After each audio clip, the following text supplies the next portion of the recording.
Hi. Camera കൊണ്ടുവന്നതിനെതിരെ ഒരു യുവതിയുടെ പരിദേവനമാണ്. നമുക്കതൊന്ന് കേട്ടു നോക്കാം. അതിനുശേഷം നമുക്കതിനെപ്പറ്റി ഒരു ഡിസ്കഷൻ ഉണ്ട്. നിങ്ങൾ പുതിയ നിയമങ്ങളൊക്കെ കൊണ്ടുവന്നത് അടിപൊളിയാണ്. പക്ഷേ ഈ 2 കുട്ടികളുണ്ട് എനിക്ക്. ഈ 2 കുട്ടികളെ ഞങ്ങൾ എന്ത് ചെയ്യണം? ഈ 2 വീലറുള്ള ഞങ്ങൾ എന്ത് ചെയ്യണം? ഞങ്ങളെന്താ ചാക്കി കെട്ടി വെക്കണോ? ഞങ്ങളെ വീട്ടിൽ വേറെ ആരും നോക്കാനൊന്നുമില്ല. അപ്പം ഞങ്ങൾക്ക് ചാക്കി കെട്ടി വെക്കാൻ പറ്റൂല ഈ കുട്ടികളെ. അല്ലെങ്കിൽ നിങ്ങളൊരു നിയമം കൊണ്ടുവരുമ്പോഴത്തേക്ക് ഈ പാവപ്പെട്ടവർക്കായിട്ട് 2 കുട്ടികളുള്ളവർക്ക് കാറ് നിയമിച്ചു കൊടുക്കണം. പറ്റുമോ? പറ്റൂല്ലെങ്കിൽ ഇതുപോലത്തെ നിയമങ്ങൾ കൊണ്ടുവരരുത്.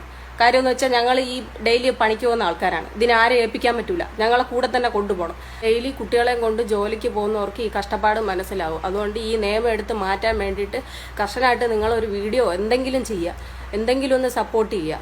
അത്രേ എനിക്ക് പറയാനുള്ളൂ. ആ കൊച്ച് നമ്മളോട് പറഞ്ഞൊരു വീഡിയോ ചെയ്യാൻ, അതുകൊണ്ട് ആ മോൾക്ക് വേണ്ടിയിട്ടാണ് ഞാൻ ഈ വീഡിയോ ചെയ്യുന്നത്. എൻ്റെ ഉമ്മായിക്കും ഉപ്പായിക്കും ജോലി ഉണ്ടായിരുന്നു. ഞങ്ങളെയൊന്നും അവർ ചാക്കിലൊന്നും കെട്ടിവെച്ചിട്ടുണ്ടായിരുന്നില്ല. ഉമ്മച്ചിയുടെ ഉമ്മായും ബാപ്പച്ചിയുടെ ഉമ്മായും വീട്ടിലുണ്ടായിരുന്നു. അവർ നോക്കുമായിരുന്നു. ഇനിയിപ്പോൾ അവർ നോക്കാത്തൊരവസ്ഥ ഉണ്ടെങ്കിൽ ജോലിക്ക് ആരെങ്കിലും ഏർപ്പാട് ചെയ്തിട്ട് അങ്ങനെ ചെയ്യും. അത് മാത്രമല്ല, അപ്പുറവും ഇപ്പുറവും ഒക്കെ ആയിട്ട് നല്ല സഹകരണമായതുകൊണ്ട് അവരും ഒക്കെ കെയർ ചെയ്യുമായിരുന്നു. അങ്ങനെയാണ് ഞങ്ങൾ ജീവിച്ചിട്ടുള്ളത്. ഇതിന് മുമ്പ് എൻ്റെ ഉമ്മച്ചിയുടെ ഉമ്മാടെ കാര്യവും ഉപ്പാടെ കാര്യവും ഒക്കെ എടുത്തു നോക്കിയാൽ അവിടെയും ഇങ്ങനെയൊക്കെ തന്നെയാണ്. അവരൊക്കെ ജോലിക്ക് പോയിക്കൊണ്ടിരുന്നവരാണ്. അവരൊക്കെ അവരുടെ കുട്ടികളെ ഏൽപ്പിച്ചിരുന്ന മുതിർന്നവർ വീട്ടിലുണ്ടാകും. അണുകുടുംബങ്ങൾ കൊണ്ടുണ്ടാകുന്ന ഒരു ഏറ്റവും വലിയ പ്രശ്നത്തിനെയാണ് നിങ്ങൾ അഡ്രസ്സ് ചെയ്തത്. ക്യാമറ എന്നുള്ളത് ആവശ്യമായ ഒരു കാര്യമാണ്. നിയമം അത് അനുസരിക്കാനുള്ളതാണ്, അല്ലാതെ അതിനെ എതിർക്കാനുള്ളതല്ല. കുട്ടികളെയും കൊണ്ട് നിങ്ങൾ ബൈക്കിൽ പോകുമ്പോൾ രാവിലത്തെ ആ ട്രാഫിക്കിൽ ബാക്കിയുള്ളവർക്ക് ബുദ്ധിമുട്ടുണ്ടാകുന്ന രീതിയിലാണ് പലരും ഡ്രൈവ് ചെയ്യുന്നത്. അപ്പൊ അത് നല്ലൊരു നിയമമാണ്. കുട്ടികളുടെ സുരക്ഷയ്ക്കാണ് എല്ലാ സ്കൂളുകളിലും ഏത് സ്കൂൾ എടുത്താലും എല്ലാ സ്കൂളുകളിലും ബസ് സർവീസ് ഉണ്ടാകും. കുട്ടികളെ അത്രയും നല്ല സുരക്ഷയോടെ സ്കൂളിൽ എത്തിക്കാനുള്ള സംവിധാനങ്ങൾ ഉണ്ട്. അതൊക്കെ അങ്ങോട്ട് ഉപയോഗിക്കുക. ഒരുപാട് ആൾട്ടർനേറ്റീവ്സ് യൂസേജ് ഉള്ള കാര്യങ്ങൾ ഇവിടെ നിലനിൽപ്പുണ്ട്. അതൊക്കെ അങ്ങ് ഉപയോഗിച്ചാൽ പോരെ. ഈ നിയമം സൂപ്പറാണ്, ഒരു കുഴപ്പവുമില്ല. ക്യാമറ ഒരുപാട് ഞങ്ങൾക്കും അടിക്കാറുണ്ട്. മീൻസ് ഞാൻ കാർ ഓടിക്കുന്ന വ്യക്തിയാണ്, കാറുണ്ട്. എൻ്റെ മകന് ബൈക്കുണ്ട്, അവനും കിട്ടാറുണ്ട്. ഹെൽമെറ്റ് ധരിക്കാതെ അവന്റെ പുറകിൽ ആരെങ്കിലും അവൾ ഹെൽപ്പ് ചെയ്യാൻ കയറ്റിയാൽ അതിന് അവന് ഹെൽമെറ്റിന് പൈസ കിട്ടിയിട്ടുണ്ട്. അതൊക്കെ അംഗീകരിക്കുന്നു. കാരണം തെറ്റ് തന്നെയാണ്. അത് അംഗീകരിക്കുമ്പോഴാണ് ഒരു രാജ്യത്തെ പൗരൻ എന്ന നിലയിൽ രാജ്യത്തോടുള്ള കടമ നിർവഹിക്കുന്നത്. നിനക്ക് അവകാശങ്ങൾ മാത്രമേ അറിയാവുള്ളൂ, അങ്ങോട്ട് കുറെ കടമകളുണ്ട്. ഈ രാജ്യത്തിനെ കുറച്ച് പുരോഗമിക്കാൻ അല്ലെങ്കിൽ പുരോഗമനത്തിലേക്ക് കൊണ്ടുവരാനാണ് ഇത്തരം നിയമങ്ങൾ ഉണ്ടാക്കിയെടുക്കുന്നത്. വികസിത രാജ്യങ്ങളിൽ പോയാൽ തിന്ന മുട്ടായി കടലാസ് താഴെ ഇട്ടാൽ 500, ഇപ്പൊ ഞാൻ ദുബായിയുടെ കാര്യം പറയണം, 500 ദിർഹമാണ് അവിടുത്തെ ഫൈൻ. തുപ്പിയാൽ 2000 ദിർഹമാണ് ഫൈൻ. ഒരു മനുഷ്യൻ, അതായത് ഏറ്റവും കുറഞ്ഞ വേതനം എന്ന് പറയുന്നത് തന്നെ 500 ദിർഹമാണ്. നീ എത്ര കൂടിയ വേതനം ഉണ്ടെന്ന് പറഞ്ഞാലും ഒരു 5000, 6000 രൂപയ്ക്ക് മേളില് അത്രയൊന്നും വലിയ പൈസക്കാരല്ല അവിടെ ജോലി ചെയ്യുന്നത്. 2000 രൂപയ്ക്ക് ജോലി ചെയ്യുന്നവരുണ്ട്. അവരും ഡ്രൈവേഴ്സ് ആയിരിക്കും. ഡ്രൈവർ പണിക്ക് പോകുന്നവർക്ക് 2000 രൂപയ്ക്കാണ് മാക്സിമം കിട്ടുന്നത്.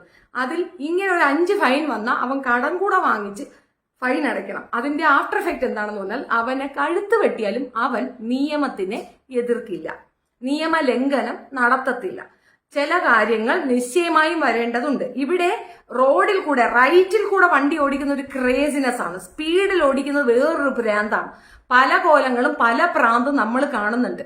ഇതൊക്കെ മാറാനും സമാധാനപരമായി പോകാനും ഒക്കെ ഈ സിറ്റി അല്ലെങ്കിൽ ഈ രാജ്യം, ഈ സംസ്ഥാനം അല്ലെങ്കിൽ നമ്മുടെ പഞ്ചായത്ത് ഒക്കെ ഡെവലപ്പ് ചെയ്യണമെങ്കിൽ അവിടെയുള്ള എല്ലാ മനുഷ്യരും നിയമം അനുസരിച്ച് ജീവിച്ചാൽ കാര്യം നടക്കും. നിയമം ലംഘിച്ചുകൊണ്ട് ജീവിക്കുന്ന ഒറ്റ കാരണം കൊണ്ടാണ് ഇന്നും ഇതേ നിലയിലേക്ക് തന്നെ നമ്മൾ താന്ന് പോകുന്നത്. ബോധക്കേട് ഒരു കുറ്റമല്ല, പക്ഷെ അതൊരു അലങ്കാരമായി കൊണ്ട് നടന്നിട്ട് എല്ലാവരോടും വീഡിയോ ചെയ്യാൻ ആഹ്വാനം ചെയ്യുന്ന മന്ദബുദ്ധിയോടാണ്. ഇത് സെൻട്രൽ ഗവൺമെന്റ് കൊണ്ടുവന്ന സാധനമാണ്, സ്റ്റേറ്റ് ഗവൺമെന്റതും അല്ല. സ്റ്റേറ്റ് ഗവൺമെന്റ് നിങ്ങൾക്ക് വണ്ടി വാങ്ങിച്ചു തരണമെങ്കിൽ സെക്കൻഡ് ഹാൻഡ് കാർസ് അവൈലബിൾ ആണ്. ഇപ്പൊ ഒരു ബൈക്ക് എടുക്കാനാണെങ്കിൽ 1 ലക്ഷം രൂപയ്ക്ക് നിങ്ങൾക്ക് ബൈക്ക് കിട്ടുമായിരിക്കാം. അത്രയും തന്നെ തുക ചെലവാക്കിയ സെക്കൻഡ് ഹാൻഡ് കാർ കിട്ടും. അത് വാങ്ങിച്ചൂടെ? അപ്പൊ കിട്ടാനിട്ടോ ഇല്ലാനിട്ടോ സംവിധാനങ്ങൾ ഉണ്ടായിട്ടോ അല്ല, നിയമം ലംഘിച്ചാണ് ശീലം. അതിന് സപ്പോർട്ടാണ് നിങ്ങൾ അന്വേഷിക്കുന്നത്. പൗരബോധമുള്ള, രാജ്യസ്നേഹമുള്ള, രാജ്യത്തോട് പ്രതിബദ്ധതയുള്ള, സമൂഹത്തിനോട് പ്രതിബദ്ധതയുള്ള ഒരു മനുഷ്യനും നിനക്ക് വേണ്ടി വീഡിയോ ചെയ്യത്തില്ല. മനസ്സിലായോ? ബോധമുണ്ടോ? ഇല്ലെങ്കിൽ അതങ്ങോട്ട് ഉണ്ടാക്കി തരാം. പിന്നെ സ്വന്തം കുഞ്ഞുങ്ങളെ ചാക്കിക്കെട്ടി വെക്കണോ എന്ന് ചോദിക്കുന്ന ഒരു അമ്മ, നാടിനാപത്തല്ല, ആ കുടുംബത്തിനാണ് ആപത്ത്, ആ കുഞ്ഞുങ്ങൾക്കാണ് ആപത്ത്.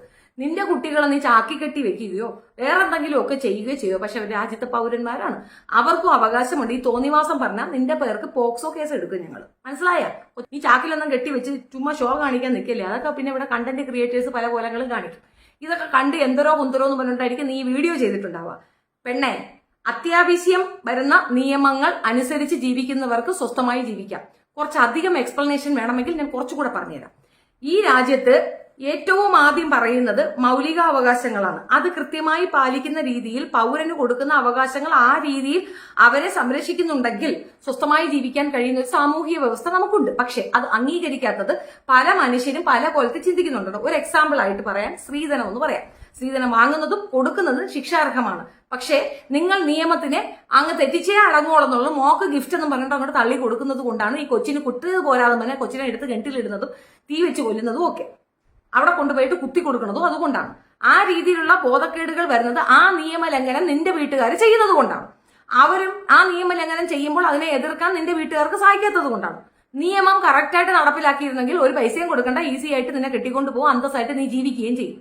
ഒരു പൗരനിക്ക് ആവശ്യമായ കാര്യങ്ങൾ കൃത്യമായി ഭരണഘടനയിൽ എഴുതി വെച്ചിട്ടുണ്ട്. അത് ഇംപ്ലിമെന്റ് ചെയ്യാൻ ഒരുപാട് ഭരണ സംവിധാനങ്ങൾ ഇവിടെ ഉണ്ടെങ്കിലും അത് പ്രയോജനപ്പെടുത്താതെ നിയമവിരുദ്ധമായി നടക്കുള്ളൂ, നിയമത്തിനെ എതിർത്തേ അടങ്ങുള്ളൂ എന്ന് പറയുന്ന നിന്നെ പോലുള്ളവരാണ് ഏറ്റവും വലിയ ഭീഷണി രാജ്യത്തിന്. അപ്പൊ പിടി കിട്ടിയ ഇത് ഒരു എക്സാമ്പിൾ ആണ് ഞാൻ പറഞ്ഞത്. ഇങ്ങനെ ഒരു 100 എക്സാമ്പിൾ എനിക്ക് എക്സ്പ്ലെയിൻ ചെയ്യാൻ പറ്റും. പിടി കിട്ടിയ നിയമം പാലിക്കാനുള്ളതാണ്, അത് എതിർക്കാനുള്ളതും ലംഘിക്കാനുള്ളതുമല്ല. ഈ നിയമം വളരെ അക്സെപ്റ്റൻസ് ഉള്ള ഒരു സാധനമാണ്. ഇത് നല്ലൊരു കാര്യമാണ്. കുട്ടികളെ കൊണ്ടുപോകണ്ട എന്ന് പറഞ്ഞാൽ കൊണ്ടുപോകണ്ട, ഒരു സേഫ്റ്റിയും ഇല്ല അതിനകത്ത്. ഏറ്റവും അധികം ആക്സിഡന്റ് ഉണ്ടാകുന്നതും മരണപ്പെടുന്നതും ബൈക്ക് യാത്രികരാണ്. അത്യാവശ്യ ഘട്ടങ്ങളിൽ അങ്ങടെ ഇങ്ങടെ പോകാനായിട്ടുള്ള ഒരു ഈസിനെസ്സിന് വേണ്ടിയിട്ട് മാത്രം ആ വാഹനം ഉപയോഗിക്കുകയും അല്ലാത്ത പക്ഷെ അത് ഉപയോഗിക്കാതിരിക്കുകയും ചെയ്യാം. അത്ര സൗകര്യം വേണമെന്നുണ്ടെങ്കിൽ സൈക്കിളിൽ കൊണ്ടുപോകും. സൈക്കിളിൽ ക്യാമറ അടിക്കൂല. നീ സൈക്കിളിൽ മുന്നിലും പിന്നിലും നിന്റെ മക്കളെ ഇരുത്തി കെട്ടിയൊന്ന് ബാക്കിലുള്ള ആ സാധനത്തിൽ കയറി ഇരുന്ന് നീ ഇരുന്നപ്പോ അടിക്കൂല ക്യാമറ, ഞാൻ ഗ്യാരണ്ടി. സൈക്കിൾ ചവിട്ടാൻ നിന്റെ മാപ്പിളയ്ക്ക് ആരോഗ്യം വേണം, അത്രയേ ഉള്ളൂ. അത് ചെയ്തോടി ഒരു കുഴപ്പമില്ല. ബൈക്കിൽ പോകുമ്പോൾ മറ്റുള്ളവർക്ക് പ്രോബ്ലം വരുന്ന രീതിയിൽ കുഞ്ഞുങ്ങളെയും കൊണ്ട് ഈ രീതിയിൽ പോകുന്നത് തെറ്റാണ്, ശിക്ഷാർഹമാണ്. 100% അതിനോട് യോജിക്കുന്നു. എന്ത് ചെയ്താലും 2 വിധം. പിന്നെന്തോ ചെയ്യാൻ, എങ്ങനെ നന്നാവാനാ? ആട് നന്നാവത്തില്ല.